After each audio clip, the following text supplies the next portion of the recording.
Good morning, welcome to the Celtic Way Morning Briefing Live. It's Friday the 21st of June.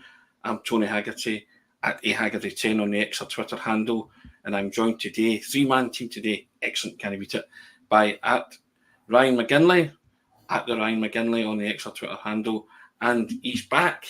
He's been immersed in election duty, is our Kevin, but he's back today. How are you, Kevin? Good to see you. Hi, good to be back discussing the real serious stuff. Yeah, you've been a busy boy, Kevin, haven't you? In other directions, politics being the Oh main God, aye, this election.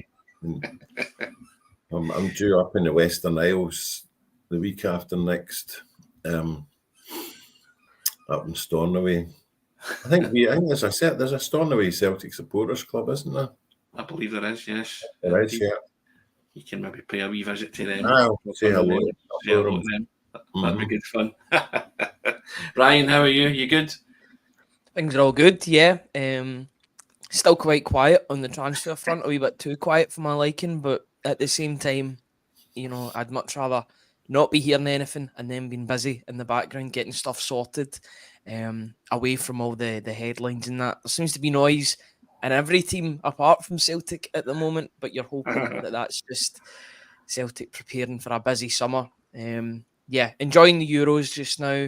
It was a good game last night between Italy and Spain. The goals maybe didn't come, but it was a good overall game. And yeah, watching Denmark yesterday as well. I think there was a Matt O'Reilly-shaped hole in that second half. Wee bit biased, but at the same time, I think, when you're looking for a goal late on, and Denmark were the better side by some distance yesterday, somebody like Matt O'Reilly could have really made the difference, especially in the second half. But yeah, all good. Get the Friday feeling. Hopefully Celtic are busy in the background. And yeah, we're one day closer to the return of the real stuff. Kevin, here's a compliment if ever there was one. Hey, it's Kev, the Fonz of the Celtic panel. Tyler, do you remember the Fonz? We should all just clap and there should be canned laughter in the background if you've made it a few.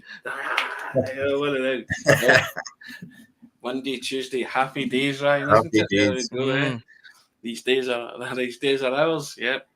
Isn't the Fonz where the phrase "jumping the shark" originated, Tory? I think it was indeed. Yes. For those who have it sounds like the COVID season. Sharks outside Celtic Park. Yeah, but yes. So Ryan, we're privileged to be joined by the Fonzarelli. There you go. Can you whack it? Anyway, first things first, we say thank you to our sponsors, MPH Boilers. MPH Group and Weissman Boilers. They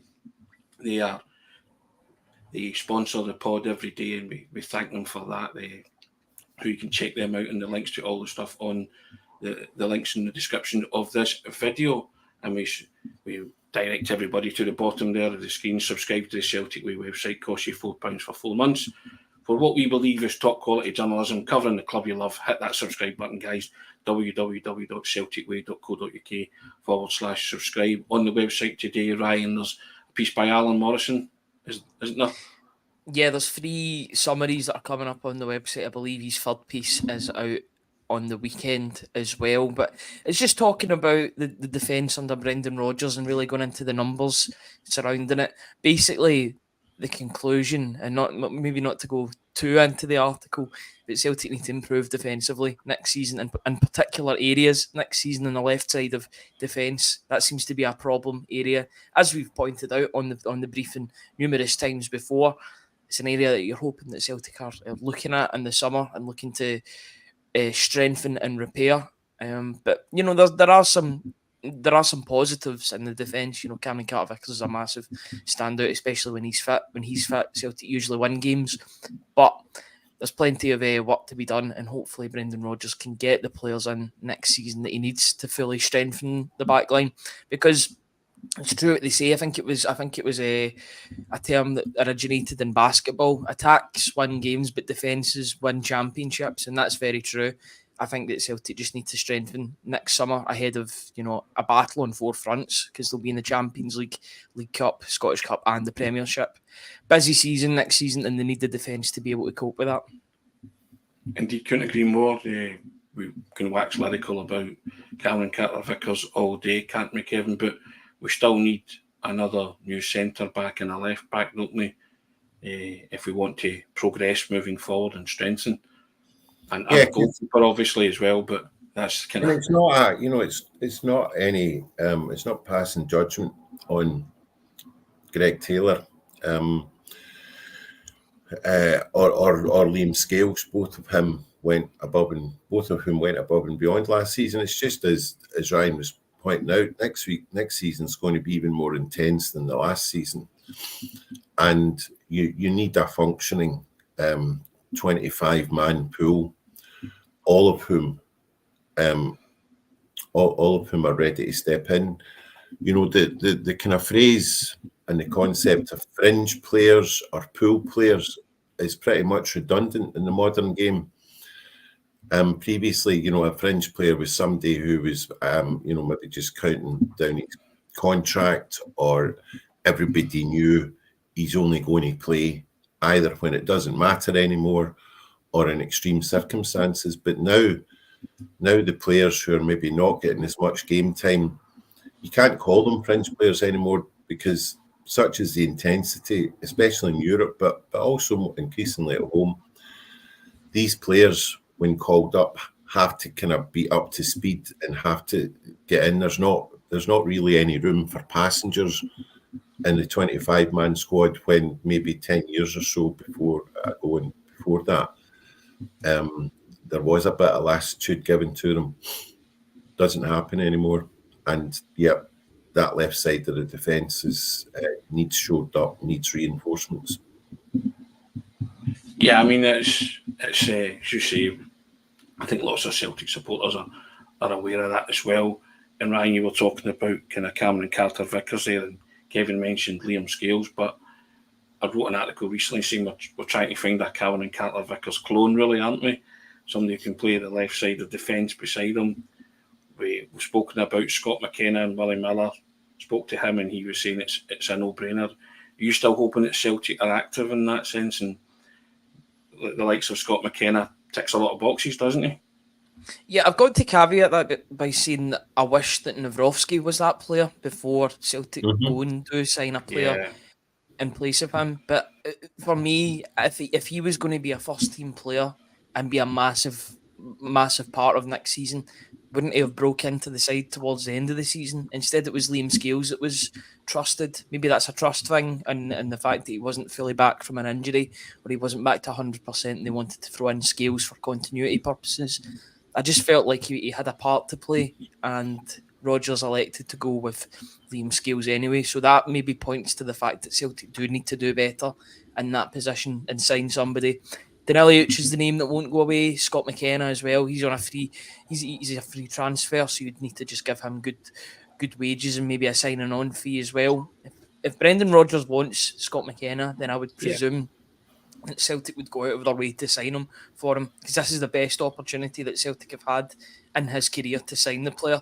He's there, he's available. All you need to do is give him good wages and a signing on fee, and then he'll be at Celtic. If Brendan Rodgers is still a fan and he gets his way, you look at the fact that there's no head of recruitment still, that's an open goal then, because Brendan Rodgers has actively tried to sign this player at least, I'm trying to think of a conservative estimate, at least 3-4 times for Celtic in his first spell. So I think that's too much of an open goal not to go for if Brendan Rodgers is interested in Scott McKenna. If that is the case and he still wants him at the back, having a trusted player, a guy that he's a big fan of, that he wanted at Aberdeen, and then it's there from on a plate. If they want a quick fix that will do a good job, who in my opinion should be starting for Scotland at the moment, probably will start the third game against Hungary on Sunday, then I think that would be a good sign. But if they can find a better option from further afield, then I've got no problem with that.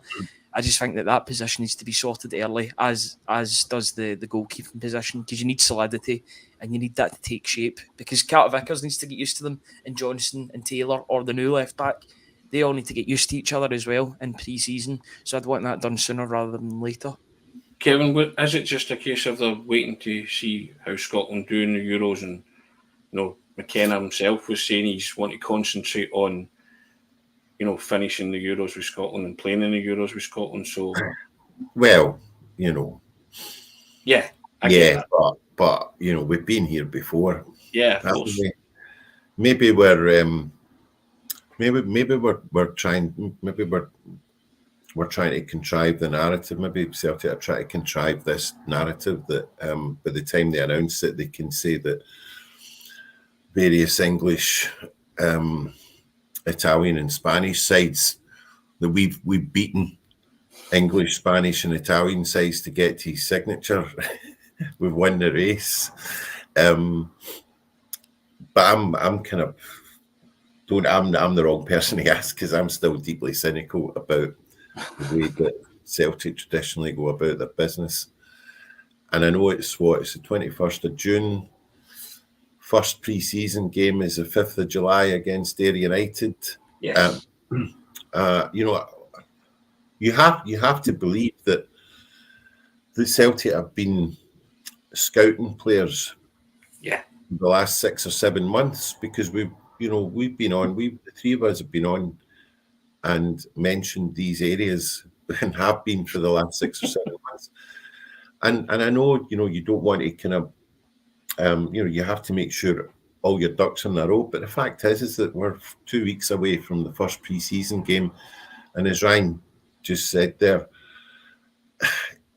you want to give as much time as possible to any new recruits to familiarise themselves not only with their new colleagues but with the style of Celtic's play, and bringing a couple, 2 or 3 players in literally on the eve of the deadline, or on the eve of the first ball being kicked in earnest, isn't ideal and doesn't speak of a good recruitment structure.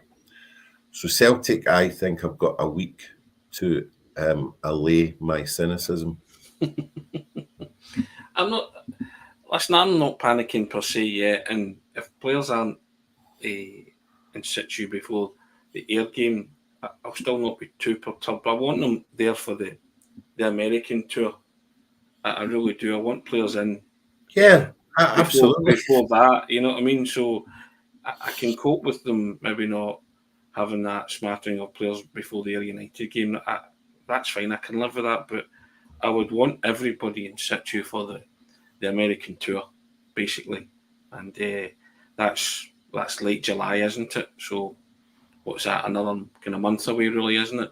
I know we've got a bit of extra grace because we're spared the qualifying process in the Champions League. I get that, but yeah, if we go on that plane to America and there's no new recruits, then it will show that they're just at it again. Yeah, there'll be mass panic in the ranks if that happens, Ryan, won't there? There'll be concern, definitely, because the money's in the bank. But if the money isn't getting spent, then there will be a bit of concern. For me, and I hate to go on about it on and on and on, but they're still not recruited ahead of recruitment. Mark Lawwell's successor. It's a tad concerning. It's the 21st of June. They've known for over 100 days that Mark Lawwell and Joe Dudgeon, the head scout, were both leaving the club. They also knew since, February, that Joe Hart was going to be leaving the club. Now, I know the two of them may be intertwined and you need to have a new head of recruitment to find a new goalkeeper, but you've had time. It's not as if these have been sprung on Celtic at the end of the season and they're scrambling. They've known about these vacancies in and around the squad and in the hierarchy for months now.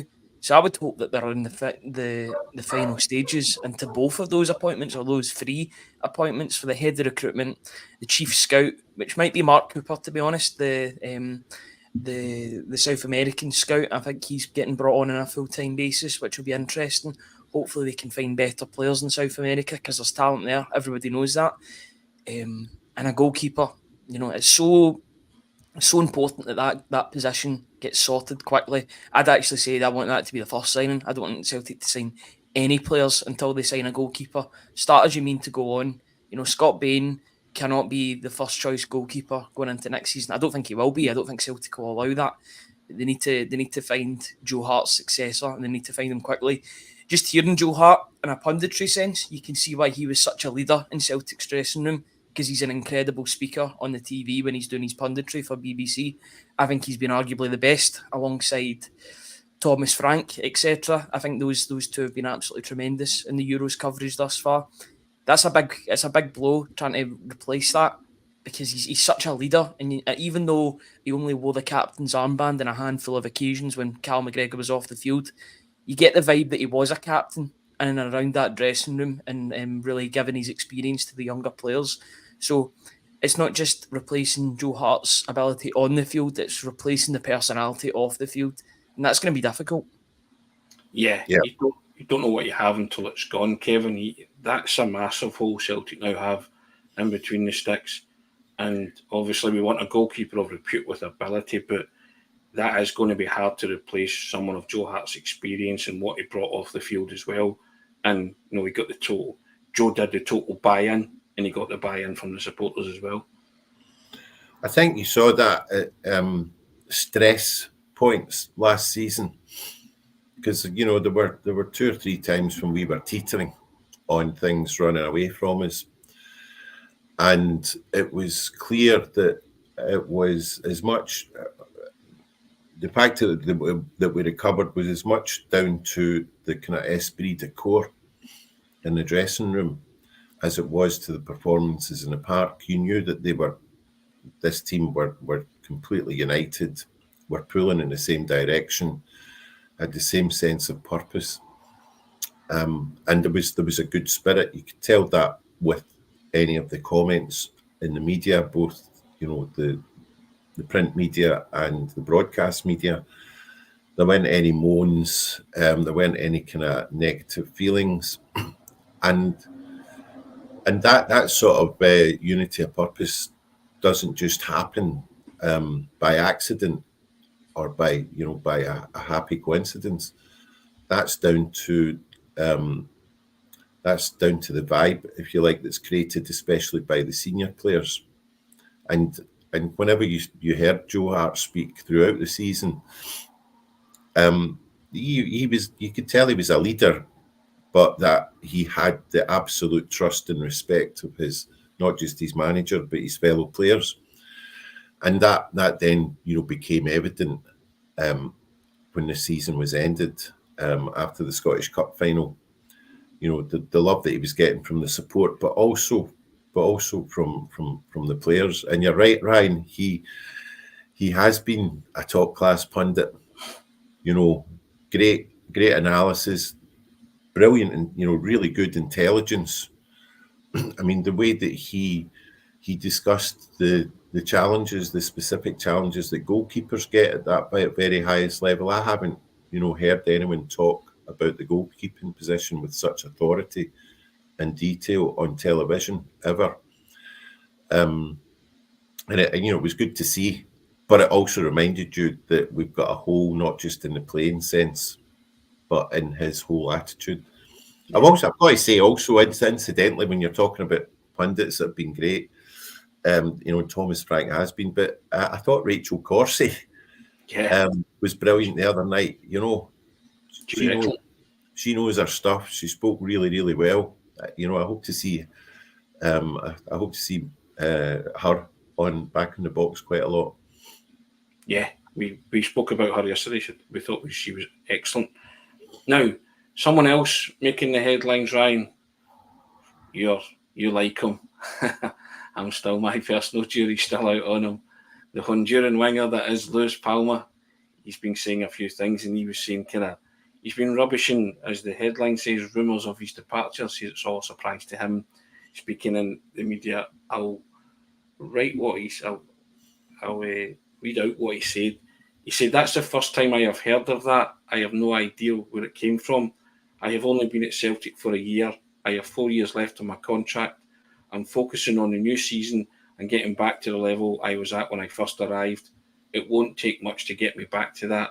The pre-season will be important for me because we want to become champions again. I want to work harder to ensure that happens again. This week the pre-season begins at Celtic, but I get extra days off because I was playing with the national team. I will join up with the team in the United States. My other main aim next season is to make sure Honduras get to the World Cup.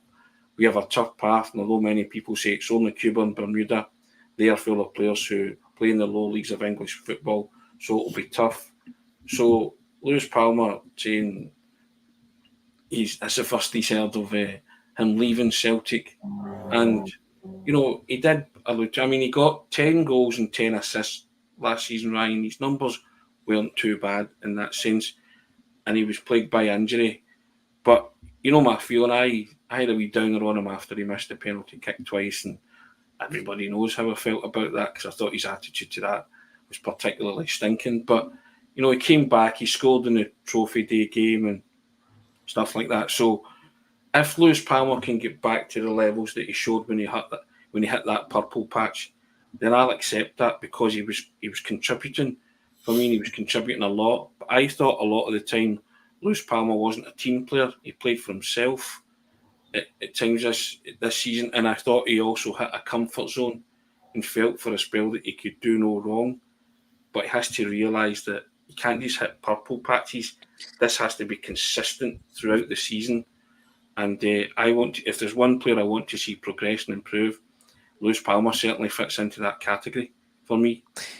Yeah, I really like this attitude from Palma as well. Now, I know that his attitude has been called into question in games, but speaking off the pitch, that's a really, really good attitude for a winger to have. He's rubbishing claims that he wants to move on already. He's got 4 years left, so that confirms he's got a 5-year deal. So he's signed up for the foreseeable future at Celtic. I think pre-season's massive for him. Yes, it'll be stop-start because he's playing for Honduras and he'll meet up with the team in the USA, but he didn't have a pre-season last season. You've got to remember that, and I think that's a contributing factor into the fact that he burned out last season. He was playing in European qualifiers for FC Aris, and then he signed for Celtic, so he never had that time to acclimatise. He had to sink or swim very, very quickly at Celtic. The good thing is, I think his adrenaline helped him through the first couple of months of the season. New player wanting to make an impact, and the stats show that. But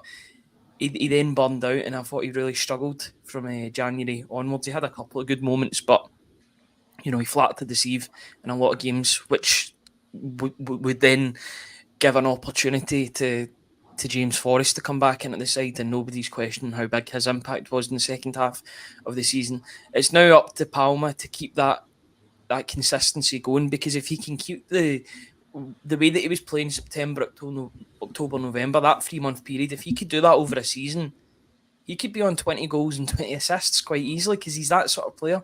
He's got talent. Everybody knows that this player has got talent. It's just all about that consistency and putting it all together. Got to remember, what age is he? 23, 24? He's still got time to go with regards to improving his game. So if there's one manager that can improve a player after showing some signs of promise in his first season, then it's Brendan Rodgers. He knows where he is. He knows that he'll have a pre-season to hone his skills. I've just got a funny feeling that Palma is going to explode next season in a good way, because I think people have been writing him off, and I think he'll like the fact that he's got people to prove wrong. I'm hoping he takes that the right way and he really has a good season next season.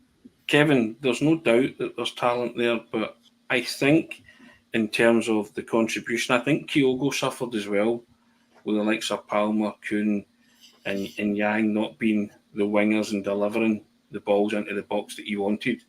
And Palma, as we know, there is hidden talent there. We just need to see it more and more consistently. As Ryan says, that he might be that player that after a good pre-season, comes out the blocks, and we're hoping that he becomes that player. Yeah.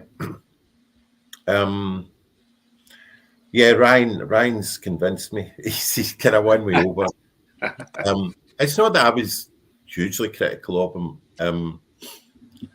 I think players coming into Scotland generally, not just Celtic, who come from completely different cultures, backgrounds, not just different countries. There's a challenge. I think also the way that Scottish football is represented abroad.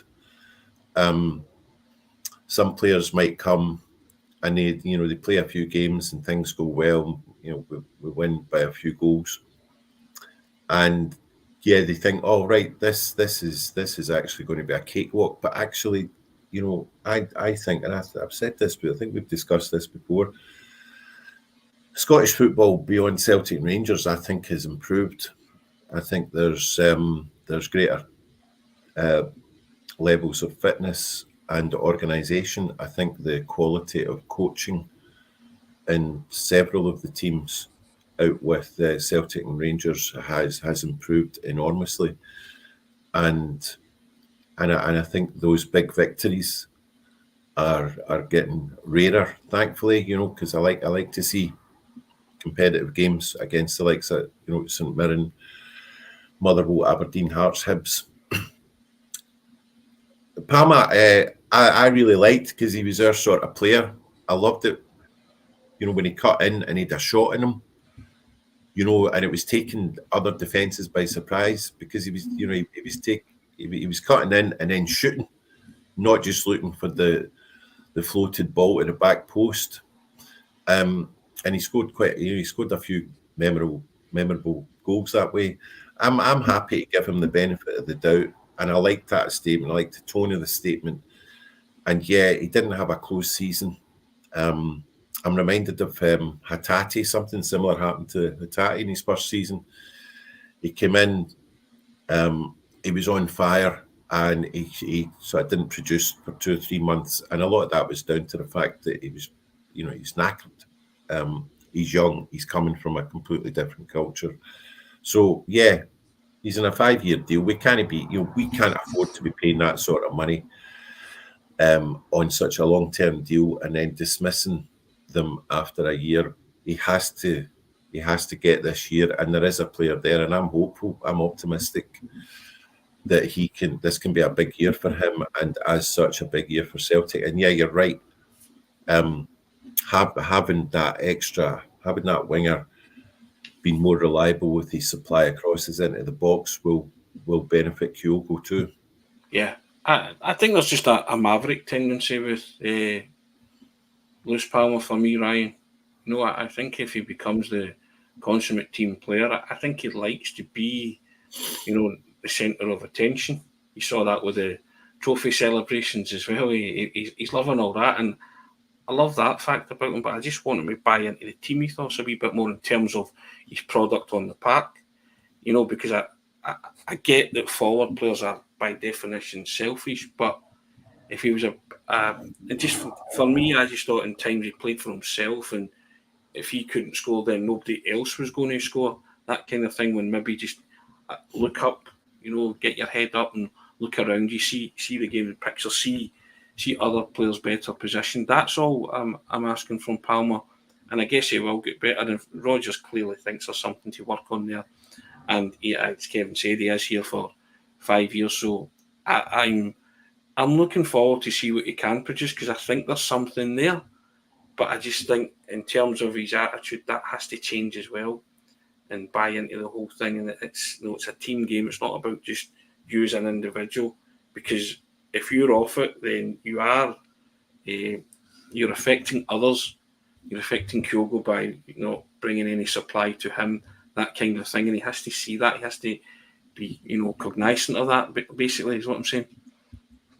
Yeah, I get that. I get both sides of it, to be honest. I think in some situations he has to have better decision makings, but at the same time, you look at his assist rate for Celtic and it shows that he can play as a team player. It's just all about keep getting that consistency of being a team player too, and doing that more often, because as much as he did get double digits in assists last season, he could have had so much more if he was maybe shared the ball a bit better. Yeah.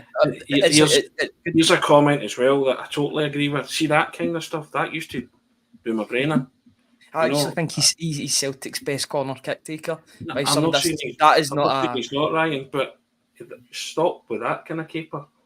Because there's a few times there was a lot of wasted opportunities when you could tell he was trying to score, and you're like, that's all fine and well, but it looks great if it comes off, but when it doesn't, it's no use. That's what I mean by being a team player. That kind of thing, that kind of decision making at vital moments. Yeah, but there's definitely debate to be had. If you can improve on those numbers next season, then and get more assists and maybe get a couple more goals, I don't think anybody will be complaining. No. Just so happens that he plays in a position where Dyson Maeda also features, and you want him to be playing particularly in Europe on off the ball and against Rangers. You want him to be playing for his off the ball defensive work. I just wanted to bring up something. I know it's kind of changing the subject ever so slightly, but somebody sent me some quotes there about 5 minutes ago. So if you seen me fidgeting with my phone, that's the reason why. The new Norwich City manager, Forup, I think it is the Yeah. Danish manager who was who was previously at Nordsjælland, was talking about Adam Idah. And he says he definitely wants to assess him as a player. He's an exciting player and he's from here. He can do dangerous things up front. He definitely wants to have a look at him. So that's the Norwich City manager definitely wanting to work alongside Adam Idah. And we thought that would be the case. Yeah, You know, that's only natural, isn't it? That Adam Idah can turn around and say, no problem, I want to go there. And he probably will. And I've said before, this might be a long, protracted affair, but what will happen here is I think Celtic will get Adam Idah. If Brendan Rodgers wants Adam Idah will come back to Celtic. Celtic have got a moral responsibility here to do the right thing by that lad, because those comments by the Norwich City manager, he obviously likes him. And yeah, you're right. I think Adam Idah would prefer to come back up the road, because he's a good time here. But if he says that, if he's forced into saying that to Norwich and saying, thanks, but I think my future lies up the road. We have to do right by him by giving him, by telling him we want him, and to put a bid in. There's no, because we've been here before. I think we've kind of held out the bunting. He's kind of made his position clear. It comes up and actually there isn't an offer, and it leaves him in an invidious position with his parent club. So if Adam Idah is giving us an indication that he wants to come here, no matter what his manager says at Norwich, we have to match that up with a realistic offer, and I mean a realistic offer, because if it's one that Norwich find very easy to turn down, again, we're talking about a young man's career, so we can't fanny around here, Yeah, and I just go with the manager at the end of the season who said, the board know my thoughts.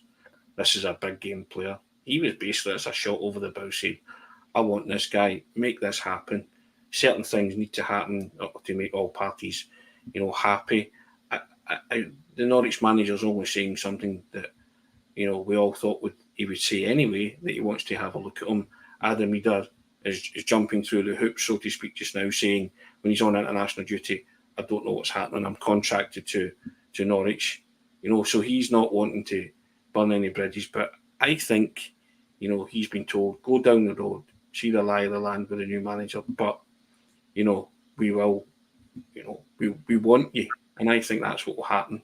I say these things take time, and Norwich are quite within their rights to demand as high a fee as they can, because Celtic do it with their prized assets.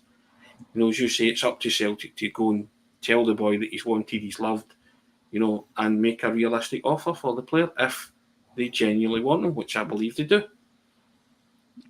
Yeah, it's going to be an interesting one, but it's one that I don't want a saga to be going on all summer talking about Adam Idah. Yes, he had a great loan spell, almost single-handedly won Celtic the league, but I don't want this to be going on all summer. If it's going to happen, then you've had the player last season. He's already acclimatised to his surroundings, even for the 6-month loan spell. So if you're going to sign him, then just part with the cash and get him in. But at the same time, if Norwich don't want to sell, and it's going to be difficult for him to move, if they see him as being front and centre of their new manager's plans, then it's going to be difficult. You're going to have to pay a premium rate. Tony, I know you'd be more than happy for Celtic to pay that money in order to get him away from Norwich. For me, It's an interesting one. You know, it's almost a guarantee of success if you bring Adam Idah in, because you know what he's done beforehand. So, you know, it's something that Celtic have got to look at. Kevin, are we going to pay a premium rate if we sell O for, you know, I know what you mean. The £4.5 million, and then put that towards a possible £6, £7, £8 million sale from Norwich for Adam Idah? Well, you're not spending that much. Let's be honest. I take your point. You're spending what you think he's worth. Then the other thing we need to factor in is that, you know, even if, of course, ultimately it's Norwich's decision whether to accept the offer or not. But they, you know, they obviously always want a happy player, and you know, we have to factor in the fact that the Norwich City fans were giving him a bit of a hard time, and the Norwich City fans have fallen for this because they did the same with Billy Gilmour. Billy Gilmour had shone for Chelsea, was loved by Chelsea fans for the appearances that he'd made. He goes to Norwich on loan, which is, you know, it's a common enough move, and you know, he's a young lad playing away down bottom of England. He's come from Chelsea, and Norwich were struggling, but those Norwich fans were taking it out on him. You know, they're not. I don't think they're proper. They appreciate the nuances of proper football. I mean, watch what I'm saying here. They seem detached from the realities of certain situations, and Idah will have that memory as well, that he begins to struggle a wee bit. You look to the fans for backing, and it wasn't there.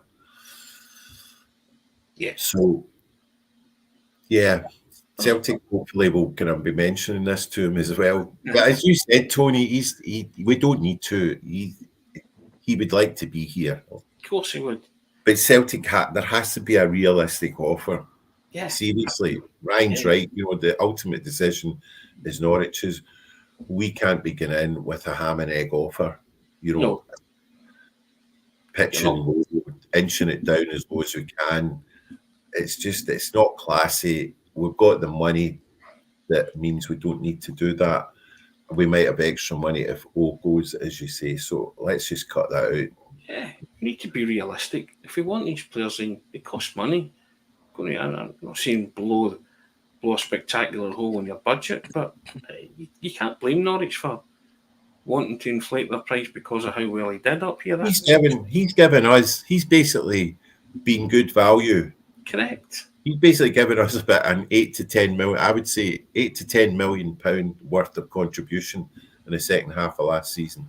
Exactly. So that's, to me, he's tried and tested. It's what the manager wants. He's telling you he wants to play with pace and power, especially in the attacking areas. He's always done that. He's always had a focal point up front. Big, powerful striker. So he ticks all the boxes. He fits that bill. If they want him, go and get him. That's all I'm saying. And as you say, stop hanging about. And I still feel that Adam Idah will become a Celtic player. I really do. Good. I'm not as confident, I'll be honest. I'm just not. With 4 years left on his deal, I think that Norwich could play hardball on this, complete hardball, and maybe look for even more. But if they play hardball, then Adam Idah can also play hardball. I get that, but I don't think he's the sort of player that's going to kick up a fuss. I think he wants to come to Celtic. I think he would do that to make that happen, Ryan. So, for me, and it's natural that the manager wants to have a look at him. But I think both Brendan Rodgers' mind's made up and Adam Idah's mind's made up. It's now time for the two clubs to get together and thrash this out. See, for me, if Adam Idah is the best striker that you can get and he's available, then bring him in. But this is where the scouting comes in as well. You know, if there is potentially a better striker available, then I would be all for that as well. I think there's just more of a keenness to bring in Adam Idah because there's no risk factor attached to Adam Idah too. He's already done it for Celtic. He's done it against Rangers. He's done it in cup finals. He's done it away from home and at home. But if there is an opportunity for Celtic to sign a player for Europe, and they maybe see that there's better value for money there rather than paying 9-10 million for Adam Idah, then I'd be all for that as well. But you've got to get your scouting ducks in a row here, and they need to get that sorted. See, if that's the case, Ryan, I want to know that. Mm-hmm. I want to know that today, yesterday. Basically, I want Celtic to turn and say, we're dropping our interest in Adam Idah because he doesn't represent value for money. I want Celtic to come out and say that. So at the moment, it's still hanging in the balance and hanging in the air. But I still believe that Adam Idah will become a Celtic player because the manager really, really wants him. And his contribution last season was the best addition he could have ever have had. I know he's contracted to Norwich for 4 years. You pay the money to get him. You overcome these hurdles because the finance is there. And I don't think it would... Sorry? Tony, can I bring up this comment that Joe Allen makes? And I do agree with this. If he starts throwing toys out the pram and kicks up a stink at Norwich to get his move, I don't want him in the dressing room. I wouldn't go that far as to not want him, but I will say I do get detached to players when they're joining the club if they've tried to force away a move elsewhere. I was like that with Yang last season when he made it public that he wanted to join Celtic. For me, just personally, I just don't think the optics look great when players kick up a fuss and want to leave the club and push through.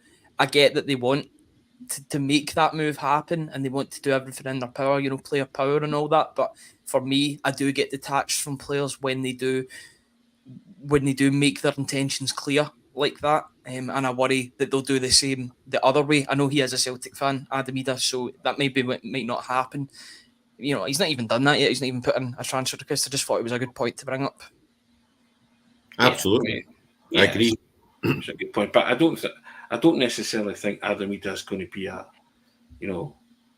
bad egg in the dressing room. I just think he wants what his heart's set out, and that's a permanent move to Celtic. He's made no secret of the fact he's a Celtic supporter. And he enjoyed brilliant success with the club last season. You saw the rapport that he had with the fans.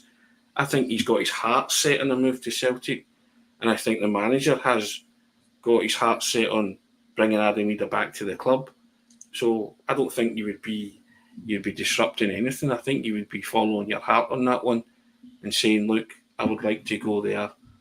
I don't think there'd be anything wrong in making that. It's more or less public knowledge. He's not said it in so many words yet, but he's basically said, I'm contracted to this club.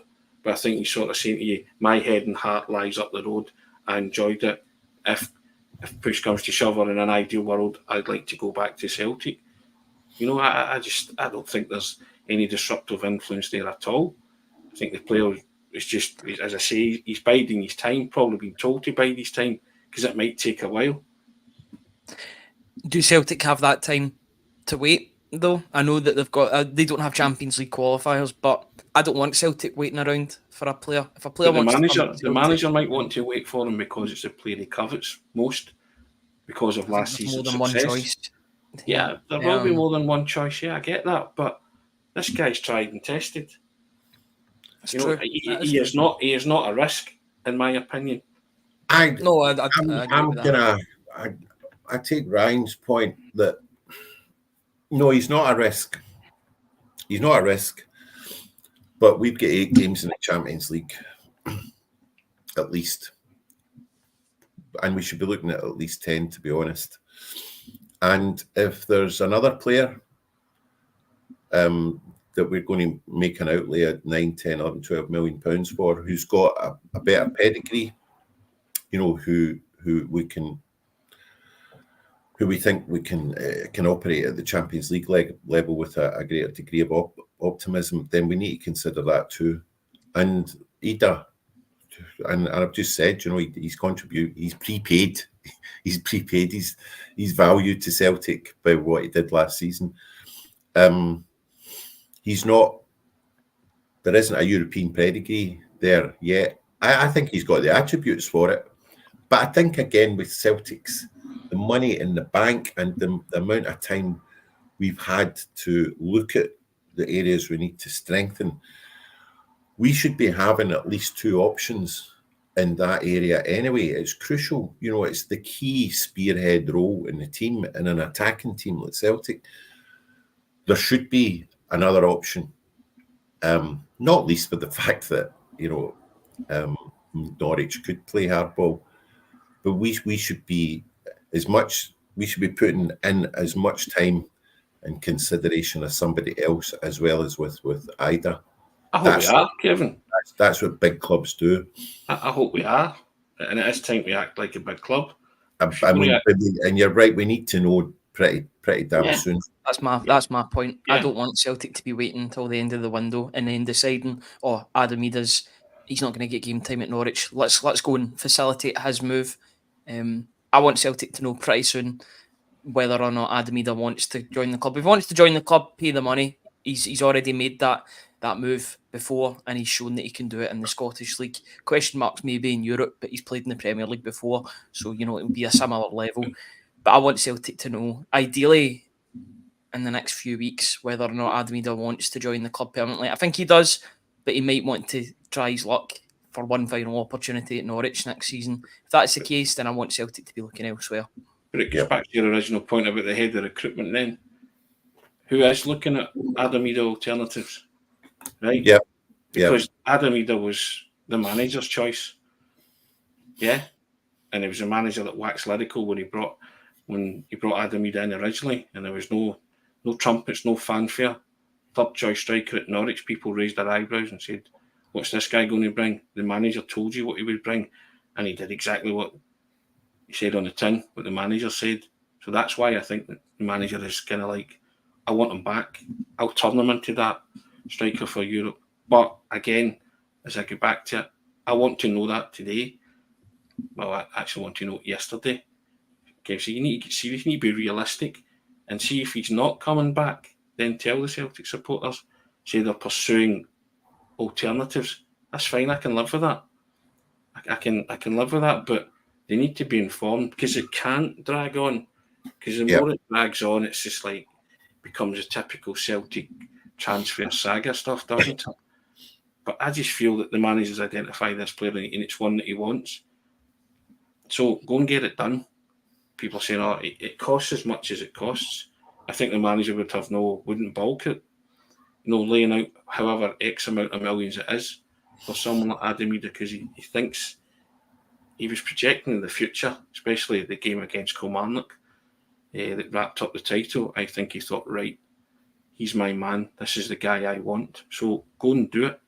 And if not, then we have to start looking at alternatives right now. Hopefully they have been, but then you go back to your original point, Ryan. No head of recruitment. So who is doing this? Is it Rodgers himself? Is Rodgers just doing what Ange did in his first season, came in and acted as the chief scout, head of recruitment, and the manager, and brought in those players? So I'd trust Ange Postecoglou with signing more than I would trust Brendan Rodgers. I think his track record for signing actual players is questionable.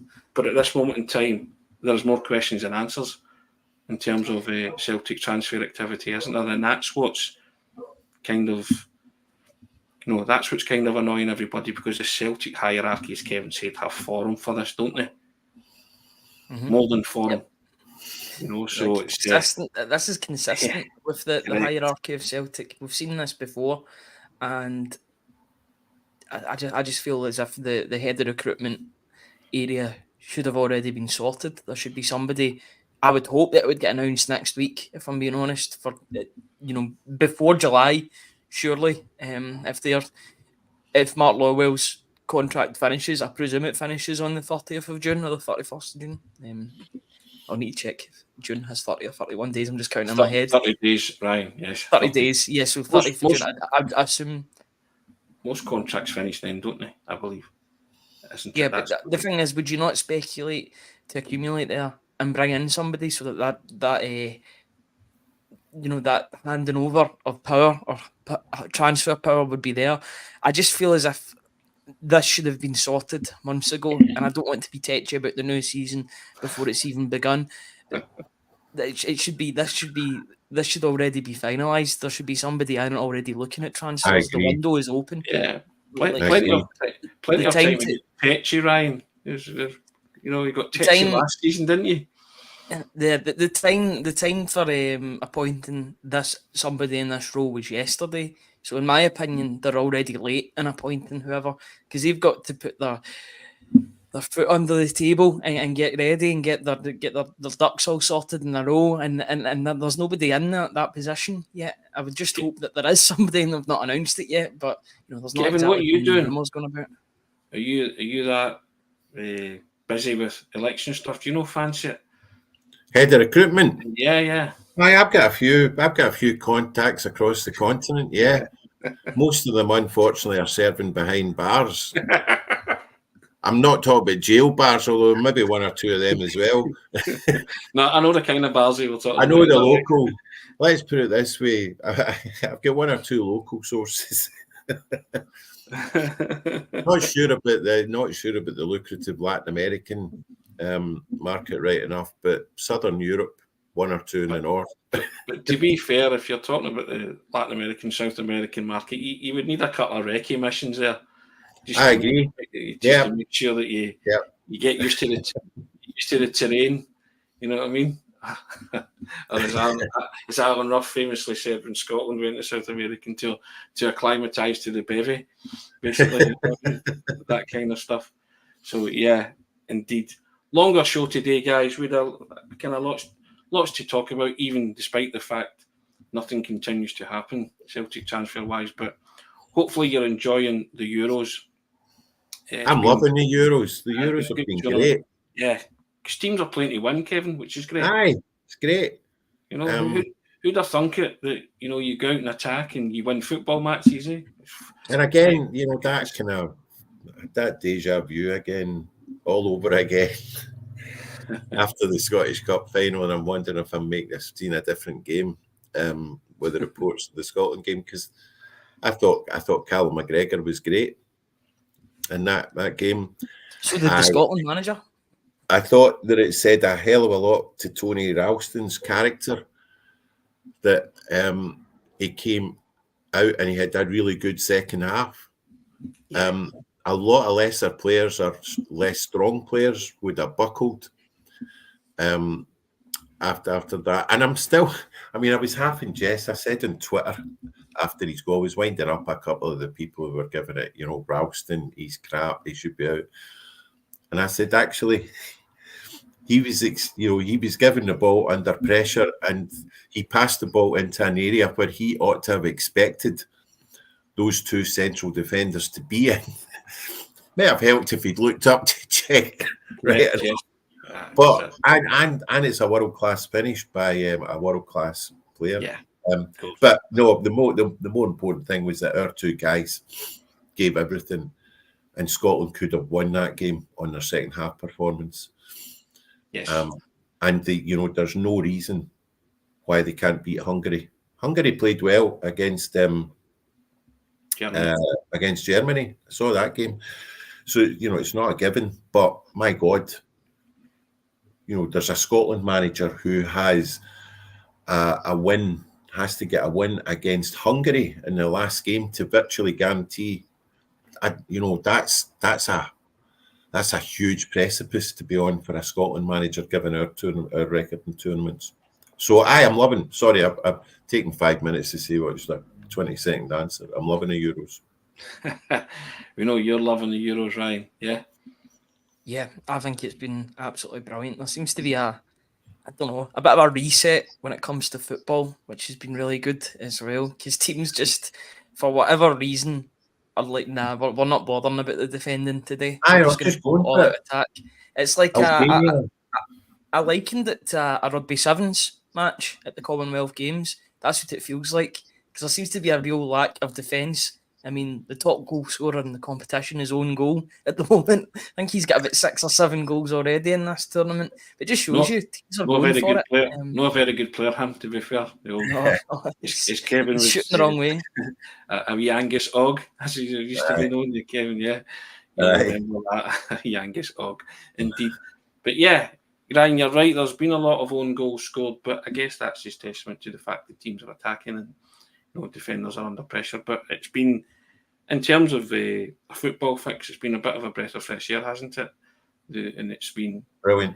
It's Brilliant. sufficing at the moment, but nothing's better than the club stuff, is it? We miss the club stuff, and you know, if we had any kind of message to Celtic at the minute, it would just be day something, wouldn't it? I think that's what the message would be. But on that note, guys, enjoy your 3 games today: 2 o'clock, 5 o'clock, 8 o'clock. It's wonderful. We love that, don't we, Ryan? And if you're night birds like me and Ryan, you might watch some of the Copa America at like ridiculous o'clock in the morning. But Kevin, thank you once again. No bother. Stellar No bother. contribution. Let's hope I should be able to make it next week as well. Yeah, there's John Clement saying Ryland googling Angus Hogg, and SPB coming in and saying Kevin McKenna, journalism at its finest. I know who that is. Oh, do you? And there's a hint of irony there. Is that right? Okay, fair enough. There you have it. But excellent, stellar as always, Ryan and yourself, Kevin. Thank you so much for coming on. Henrik McLaughlin saying great show. Maestro saying well done, boys. Thank you so much. Really appreciate it. We try and go a wee bit longer, seeing as how there's we always think there's nothing to talk about. We end up going for this length of time, don't we, Ryan? But we say thank you to MPH Group and Weissman Boilers. Over 500 people joining us as well, so they're incredible numbers too. You guys help us grow the channel. We appreciate you greatly.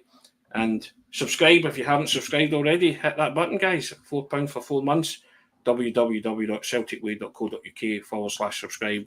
We are growing this channel every day, and we are loving the fact that growth's occurring, Ryan. Numbers are decent, aren't they?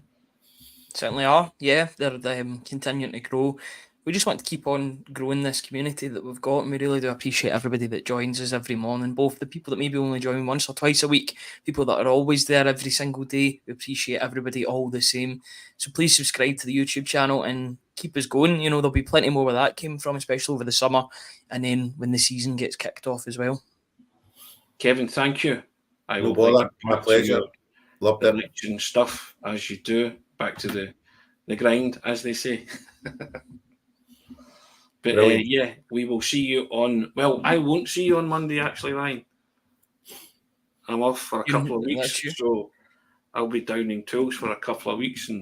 But it never really stops, do you? As Ryan said yesterday, you're always on the phone and checking things. But yes, so I will leave you in the company of Ryan and Ian and others who are filling in next week, Ryan. Yeah. Oh, good. Oh, good. I'll take the steering wheel for that. You take the reins. Yeah, you steer the good ship Celtic way for the next couple of weeks, Ryan. Yeah, indeed. Okay. Good to meet. Right. Great to see you guys. Top man. Everybody, we shall see you on Monday. Take care. Cheers, guys.